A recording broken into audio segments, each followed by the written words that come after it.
Hey, happy Father's Day to everyone. Hope everyone had a good time.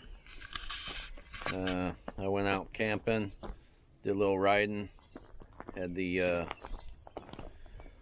General, a couple four-wheelers, and then came back to the house and kids were here, and grandkids, and did a Father's Day thing, rode all over the place.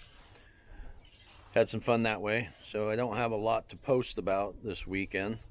But it's the Father's Day thing. I guess one thing I could mention is on the General here this weekend. It was kind of weird when I got up to go for a spin. The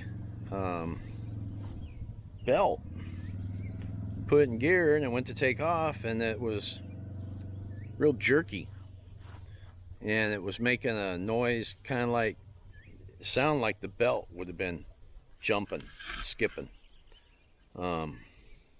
smacking the case, kind of a sound like that. Probably not the best description, but did that. So I played with that a little bit, went for a little spin, came back, pulled it up on the trailer, and then later on I pulled the cover off, looked in there, ran it, had the wife rev it up in neutral, see how it's moving. There's a little bit of fluttering when you let off, which I think's pretty standard. So I switched it to my other belt and had to rev it up, and it did less fluttering. And then when we went for a spin later on to try it out again, it worked a lot better. It was a lot smoother engagement. It just had a little sound every time you go and take off. So that's the Gates carbon belt that is on there, and I had that on when we went to the dunes on Memorial Day weekend. And that one, when you get going high speeds, you'd smell a little bit of belt because it's getting warm. And I've heard rumor that the Gates belt is a little bit short and it can hit the bottom of the shivs.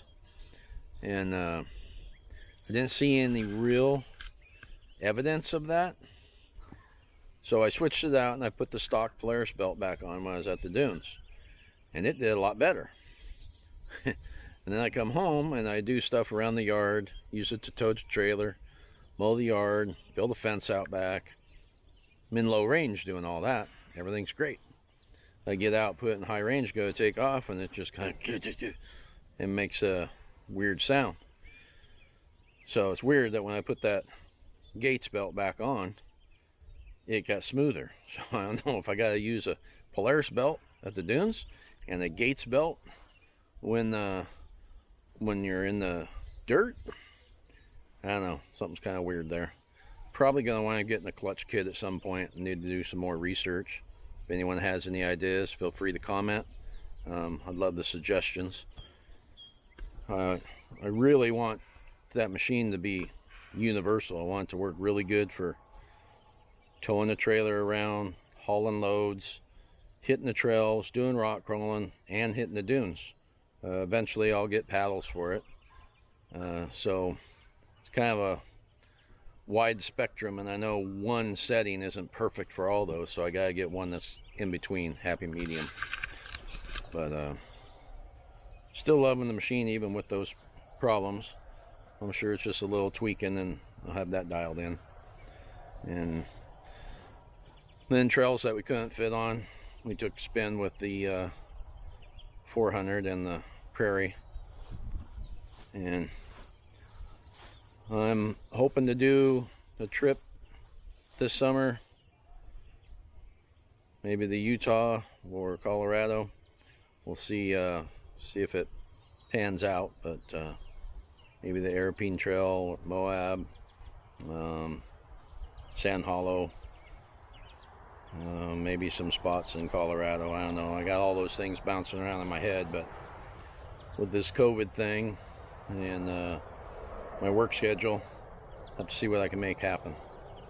Anyway, those are some things possibly in the upcoming, and I got some other accessories to put on the machine, and hopefully I'll have a couple of those to show you next week. So hope everyone had a good Father's Day, and appreciate you watching. Don't forget to like, subscribe, and share, and I will catch you on the next one. Thanks.